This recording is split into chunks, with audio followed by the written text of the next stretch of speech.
গিন্নি, আরে ও গিন্নি, হলো তোমার? বলি আর কতক্ষণ লাগবে? আমার আঁটি বাঁধা শেষ।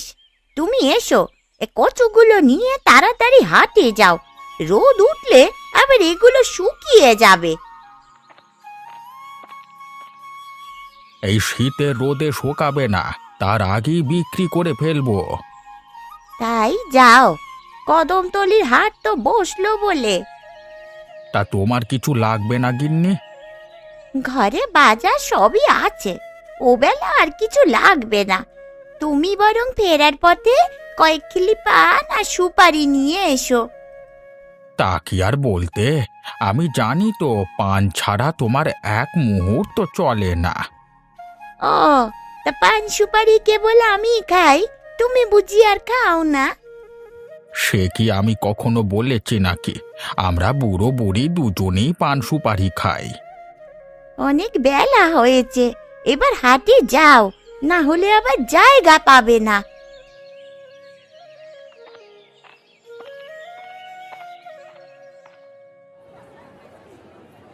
আরে কি হে গোপাল দাদু, যে দেখছি, তা আজকে আসতে এত দেরি হলো কেন?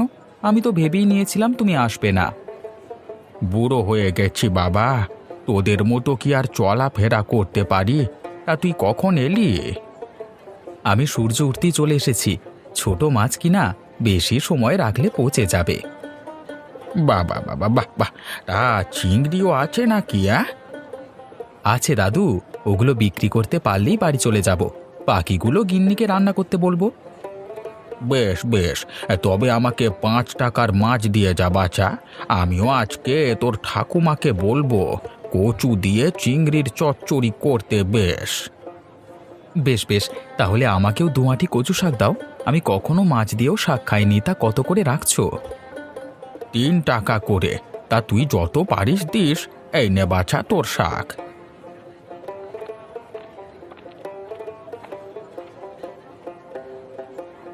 এই নাও দাদু, তোমাকে আর টাকা দিতে হবে না, এতেই শোধবোধ হয়ে যাবে।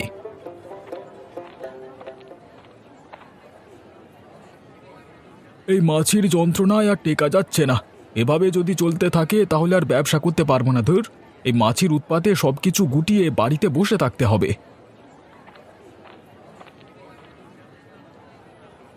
কি হলো বিমলদা, কার উপদ্রবে ব্যবসা বন্ধ করছো? আর বলো না, মাছির উপদ্রবে দোকান খোলা বড় দায় হয়ে উঠেছে। আরে মিষ্টিগুলো রাখলেই কোথা থেকে যে হাবাতের দল উড়ে আসে। মিষ্টি থাকলে মশা মাছি তো আসবেই, সেগুলো দূরে সরিয়েই তোমাকে ব্যবসা করতে হবে। তাই তো পারছি না, সারাদিন একটা পাখা নিয়ে কত মাছি তাড়াবো বলো তো। তোমাকে আমি একটা বুদ্ধি দিচ্ছি দাদা, শোনো। তোমার মিষ্টান্নগুলো পাতলা সুতির কাপড়ে ঢেকে রেখো, তাহলে এতে মাছিও বসবে না, ধুলোবালিও পড়বে না। খারাপ কথা বলনি তুমি। এভাবে রাখলে আমার কষ্টও কম হবে, ক্রেতারাও ভালো জিনিস পাবে। আমি আজই দর্জির কাছ থেকে কাপড় কিনে নিয়ে আসবো। তাই করো। এখন আমাকে শেরখানি মতিচুর লাড্ডু দাও তো। লাড্ডু দিয়ে কি করবে? তোমাদের বাড়িতে তো ছেলে মেয়ে নেই। তোমার বৌদি খেতে চেয়েছে, ও মিষ্টি ছাড়া আর কিছু বোঝে না। বেশ বেশ বেশ, তাহলে আমি 100 ভালো মতিচুর লাড্ডু দিচ্ছি, বেশ কয়েকদিন বাড়িতে রেখে খেতে পারবে। তা কত হয়েছে তোমার? বেশি নয়, 10 টাকা মাত্র। এই নাও দাদা তোমার টাকাটা।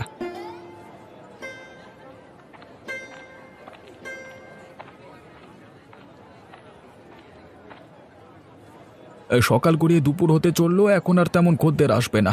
শুধু শুধু বসে না থেকে একটু দর্জি পাড়া থেকে ঘুরে আসি। কটা কাটা কাপড় নিয়ে আসলে মিষ্টিগুলো ঢেকে রাখতে পারবো। ও হে বিমল, তা দোকান বন্ধ করে দিচ্ছ নাকি? হ্যাঁ দাদু, তা তুমি না এখনই গেলে, এর মধ্যে সব বেচা শেষ। হ্যাঁ রে, তরতাজা শাক কে না নেয় বলতো? তার উপর এত কম টাকায় পাবে কোথায়? তা যা বলেছ, তোমার ক্ষেতের সবজি সত্যি খুব তরতাজা। তোমার ঘরের খাবার দাবারও কিন্তু কম মিষ্টি নয় হে। তা নেবে নাকি শেরখানি? আমি আবার একটু দর্জি পাড়ায় যাব। না না, দুজন মানুষ এত নেব না। তুমি আমাকে ভাই 5 টাকার মুড়ি মুড়কি দাও তো। বেশ বেশ, তাই দিচ্ছি। আজকেই গিন্নি মুড়ি মুড়কিগুলো বানিয়েছে, খেয়ে মজা পাবে। এই নাও দাদু। এই নে ভাই তোর টাকা, এবার যাই। হ্যাঁ, মিষ্টি নিয়ে বাড়ি যাই, গিন্নি দেখলে খুব খুশি হবে। তা ঠাকুমায়ের জন্য পান সুপারি নিয়েছো? এই রে, আসল জিনিস নিতেই ভুলে গেছি। দেখছিস কেমন ভুলো মোনা হয়েছে। কি করবে বলো, বয়স তো আর কম হলো না, এই বয়সে এত সব মনে রাখা যায় না। তুই বুঝলেও তোর ঠাকুমা এটা বুঝবে না রে, ঠিকই আমাকে ঘাড় ধরে বাজারে পাঠাবে। তাহলে আর বাড়ি যেও না, ঘুরতে পথে হাট থেকেই পান সুপারি কিনে নাও। তাই যাচ্ছি।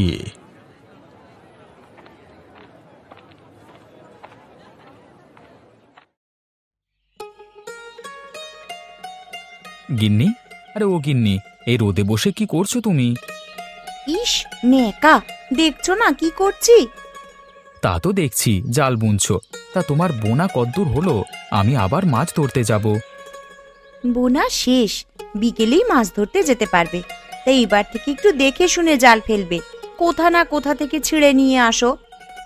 আমি তো দেখে শুনেই জাল ফেলি গিন্নি, কিন্তু জলের এত নিচে কিছু আছে নাকি কে জানে। তা রান্নাবান্না শেষ তোমার গিন্নি? শেষ গো শেষ, এক্ষুনি খেতে দিচ্ছি তোমায়। আমার জন্য যে মিঠাই আনতে বলেছিলাম, এনেছো তা? এনেছি গো এনেছি, তোমার জন্য মতিচুরের লাড্ডু এনেছি। গোপাল দাদুর কাছ থেকে কটা কচু শাকও আনলাম, চিংড়ি দিয়ে রেঁধে দিও কেমন? মতিচুরের লাড্ডু দাও না গো একটা, আমি এক্ষুনি খাবো। দেবো দেবো গিন্নি দেবো, আগে ঘরে চলো। বাইরে বসে কি ওসব খেতে আছে? কখন কে কোত্থেকে চোখ লাগিয়ে দেয়। বেশ, চলো তবে, আমিও তোমায় খেতে দিচ্ছি। আহা, জালটা বুনে শেষ করে নাও, এখনো যে একটুখানি রয়েছে। তোমায় খেতে দিয়ে ওটা বুনবো। ও আরেকটি কথা গিন্নি, তোমাকে বলতেই ভুলে গেছি। কি কথা বলো শুনি। আজকে হাট থেকে ফেরবার পথে রায়মশাইয়ের সাথে দেখা হলো। তিনি ওনার পুকুর থেকে কয়েকটা মাছ ধরে দিতে বলল। বেশ, যাও না, মাছ ধরে দিলে নিশ্চয়ই তোমাকেও দেবে কয়েকটা। তার বলতে ওনারা খুবই বড় লোক, দু হাতে দান করেন। বেশ, তবে বোনা জাল নিয়ে কালই যেও।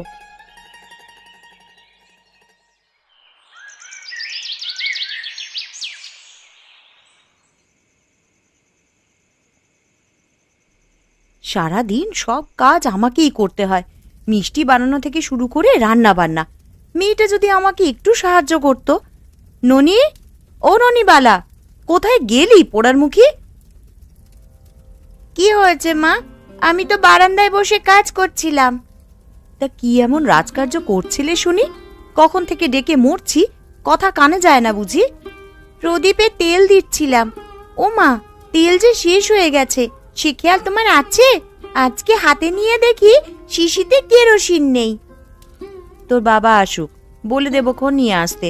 এখন যা তো মা, গোয়াল ঘরে গিয়ে গরুগুলোকে কটা ঘাস দিয়ে আয়। ঘাসগুলো গোয়ালের সামনেই আছে। ঠিক আছে মা, যাচ্ছি।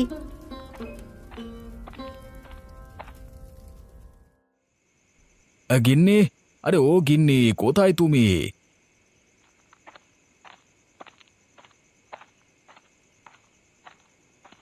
কিরে মা, তোর মা কোথায়?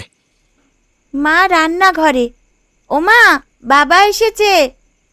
এই যে, তার এতক্ষণে আসার সময় হয়েছে। বলি এদিকে এসো, অতিথির মতন আর বাইরে দাঁড়িয়ে থেকো না। তা কি হয়েছে গিন্নি? তোমার মেজাজ দেখছি আজকে সপ্তমে চড়ে আছে। চড়বে না? বলি সব কাজ আমাকে করতে হয়। তুমি সেই সকালে দোকানে যাও আর বাড়ি ফেরো রাত করে। মাঠে গিয়ে গরু চড়ানো কি আমার কাজ বলো? দোকান বন্ধ রাখলে যে বেচা কেনা বন্ধ হয়ে যাবে গিন্নি। আর গরু না পারলে মন্ডা মিঠাই তৈরির সরঞ্জামও পাওয়া যাবে না। সে আমি জানি, এখন কি করব বলো? আমি বলি কি, ননিকে দোকানে বসিয়ে তুমি তো একটু মাঠে গেলে পারো। আমার আবার সকালে উঠেই দুধ দুইয়ে মিষ্টি বানাতে বসতে হয়। ও ছোট মানুষ, এত বড় দোকান কি ও সামলাতে পারবে? পারবে পারবে, তুমি একবার দায়িত্ব দিয়েই দেখো না। আর এই বাজারে জিনিসপত্র তো তেমন দাম নেই, 2-5 টাকা এদিক সেদিক হলেও সমস্যা নেই। এই বাজারে জিনিসপত্রের কম দাম বলেই খেয়ে পড়ে বাঁচতে পারছো গিন্নি। দেশের যা অবস্থা, অন্য সব হাটের মতো এই হাটেও যদি চড়া দাম থাকতো তাহলে আর ভাত খেতে হতো না। তা ঠিক বলেছ গো, আমাদের এই গরিব পাড়াগাঁয়ে এই বাজারটাই একমাত্র অবলম্বন। এটাতে এত কম দামে যে জিনিসপত্র পাওয়া যায় তা দিয়ে একজন দরিদ্র মানুষও খেয়ে পড়ে বাঁচতে পারবে। এই দেখো, গল্প করতে করতে বাজারের কথা ভুলিয়ে গেছি। এই দেখো, আজকে ব্যাগ ভরে বাজার নিয়ে এলাম। এত বাজার আনার কি দরকার ছিল গো? আমরা তো কেবল 3টে মানুষ, এত সব খেতে পারবো? আমাদের জন্য আনিনি গিন্নি, ভাবছি কজন দরিদ্র পরিবারকে একবেলা খাওয়াবো। তেমন তো আর মানুষের সেবা করবার সুযোগ পাই না। তা ঠিক বলেছ। এত ভালো ব্যবসা হচ্ছে, এর কিছু অংশ মানুষকে খাওয়ালে কমে যাবে না, বরং তাদের আশীর্বাদে আরো ভালো ব্যবসা হবে। এখন নাও, এগুলো গুছিয়ে রেখে আমাকে খেতে দাও তো, খুব খিদে পেয়ে গেছে। দাঁড়াও, আমি এক্ষুনি খেতে দিচ্ছি। ও মাননি, তোর হলো এবার? যাই মা। তোর আর আসতে হবে না, বলিস কখন গিয়েছিস গোয়াল ঘরে? এতগুলো গরুকে ঘাস দেওয়া কি চারটিখানি কথা মা? তাছাড়া বাচ্চা দেওয়ার পর ধবলির ধারে কাছেই যাওয়া যাচ্ছে না। হয়েছে, এখন নে, বাজারগুলো সরিয়ে আসন পেতে দে, তোর বাবাকে খেতে দেবো।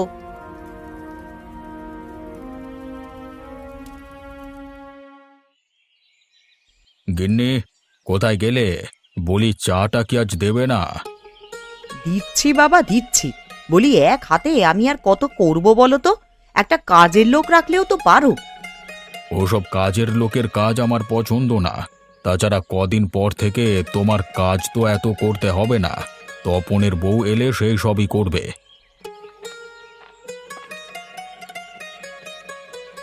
পারলে পুত্রবধূকে রেখে দাও না সারা জীবনের জন্য। ওরা দুদিনের জন্য এসে আবার চলে যাবে, তারপর সেই আমাকে এই সংসারে সব কাজ করতে হবে। বুঝেছি, তোমার কাজের লোক লাগবে। বেশ, আমি আজকেই খোঁজ করব, দেখি কাউকে পাওয়া যায় কিনা। খোঁজ নিলে অবশ্যই পাবে। এখন চা খেয়ে নাও, খেয়েই কাজের লোকের সন্ধানে বের হবে। রায়বাবু, ও রায়বাবু, বলি বাড়িতে আছেন? এই কে রে, প্রকাশ নাকি? হ্যাঁ রায়মশাই, আমি। কালকে বলেছিলেন পুকুরে মাছ তুলবেন, তাই এসেছি। আমিও তোমার অপেক্ষা করছিলাম। একটু বসো, আমি চাটা খেয়ে নিই। বসলে মাছ পাওয়া যাবে না বাবু মশাই, আমি পুকুরে চার ফেলে এসেছি। চলো তাহলে আগে মাছ ধরি, তারপর না হয় নাস্তা করব।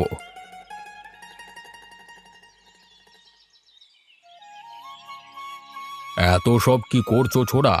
মাছগুলো যে দূরে চলে যাবে, এক্ষুনি জাল ফেলো। এগুলো ছোট মাছ বাবু মশাই, বড় মাছ আসলে এগুলো চলে যাবে, তখন জাল ফেলতে হবে। বেশ বেশ, তোমরা জেলে মানুষ, তোমার যেভাবে সুবিধে মনে হয় সেভাবেই করো। আমি তো আর তোমাদের মতো মাছ চিনি না। চুপ করুন বাবু মশাই, এক্ষুনি জাল ফেলবো।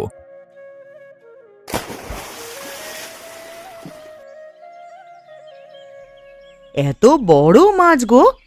আমার যে বিশ্বাসই হচ্ছে না যে আমাদের পুকুরে এমন মাছ পাওয়া যাবে। আমিও কি জানতাম গিন্নি, আমাদের পুকুরে এমন মাছ আছে। মাছগুলো দেখো, এক একটা 10 কেজির নিচে হবে না। এরকম আরো মাছ আছে নাকি গো, নাকি একটাই ছিল?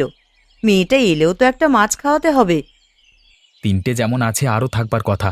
আর দিদিমণি এলে আমাকে বলবেন, হ্যাঁ, আমি জাল ফেলে চেষ্টা করে দেখব। আগে ছেলে বউকে বিদায় করি, তারপর মেয়ে জামাইকে আপ্যায়ন করব। তাহলে আমি যাই বাবু। আরে যাই কি বলছো? এত কষ্ট করে তুমি খালি হাতে যাবে নাকি? এখান থেকে একটা মাছ নিয়ে যাও। এত বড় মাছ লাগবে না আমার বাবু, আমাকে কয়েক টুকরো দিলেই হবে।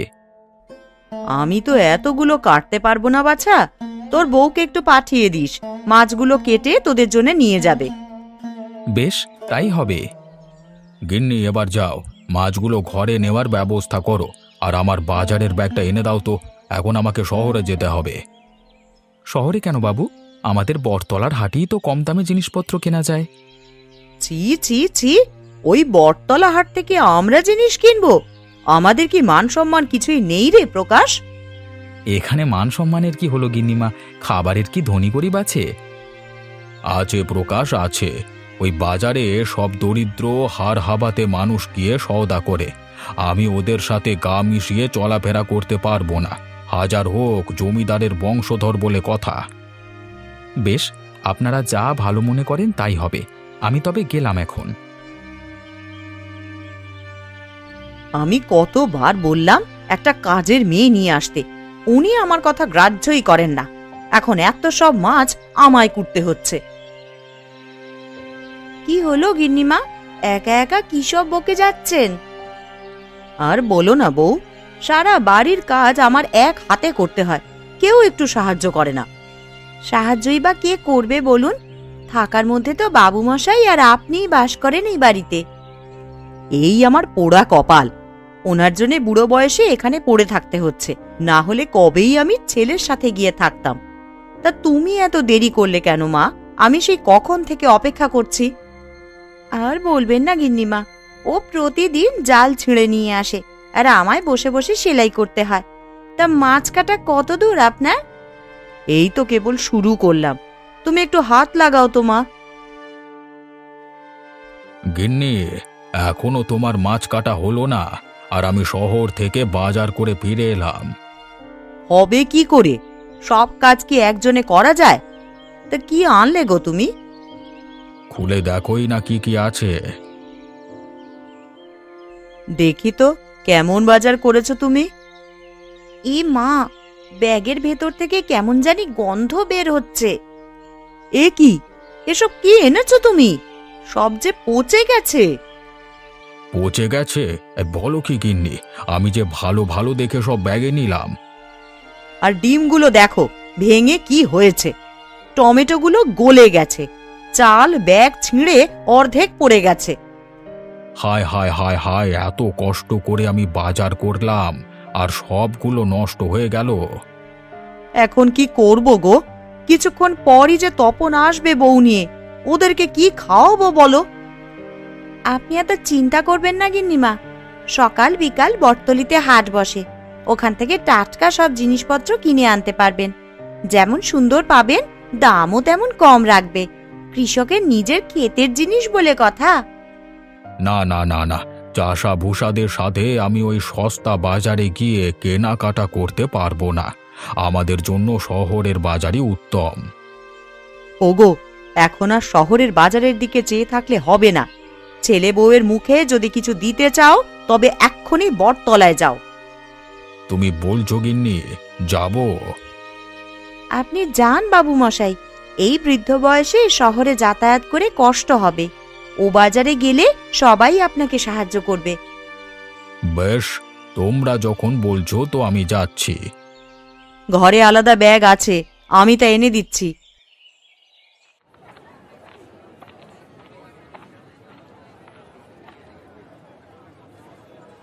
কি হে গোপাল, তা কি আছে তোমার কাছে?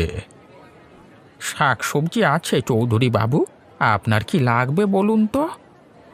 তোমার কাছে যে সব আছে সবই আমাকে দাও। দেখতেই খুব টাটকা মনে হচ্ছে তোমার তরকারিগুলো। টাটকা হবে না, একেবারে ক্ষেত থেকে তুলে এনেছি, খেয়ে মজা পাবেন, শরীরেও কোনো ক্ষতি হবে না। তা কত হয়েছে তোমার? সব মিলিয়ে 40 টাকা। বলো কি হে, এই বাজার শহর থেকে 100 টাকার কমে হতোই না। সাধে কি আর বলি, দামে কম মানে ভালো আমাদের এই বাজারের জিনিসপত্র। বাবু, শুনলাম আপনার ছেলে বৌমা আসবে, পিঠে পুলি বানানোর জন্য দুধ ঘি নিয়ে যান। হ্যাঁ হ্যাঁ, আমার কয়েক সের দুধ আর ঘিও লাগবে, সবগুলো দিয়ে দাও আমাকে। তাই নিন, আর ওই গাছতলার দোকানে অনেক মিষ্টি পাবেন, মিষ্টি লাগলে সেখান থেকে নিতে পারবেন। বেশ বেশ, আমি নেবক্ষণ। তা এত বাজার বয়ে নিয়ে যেতে যে আমার কষ্ট হয়ে যাবে বাবা। আপনি চিন্তা করবেন না চৌধুরী বাবু, আমরা বাজারগুলো আপনার বাড়িতে দিয়ে আসবো। এ তো আরো ভালো, অল্প দামে ভালো বাজার, আবার সব বাড়িতে গিয়ে দিয়ে আসছে। ইস, তোমাদের বাজারে আমি আগে আসিনি কেন? একবার যখন এসেছেন তো এখন থেকে প্রতিদিনই আসবেন। আপনি আসলে আমাদের জিনিসপত্র তাড়াতাড়ি বিক্রি হয়ে যাবে। বেশ বেশ, আমি এখন থেকে তোমাদের কাছ থেকেই বাজার করব। এখন যাই তবে। প্রকাশ আর বিমল, আমার সাথে এসো তো বাবা।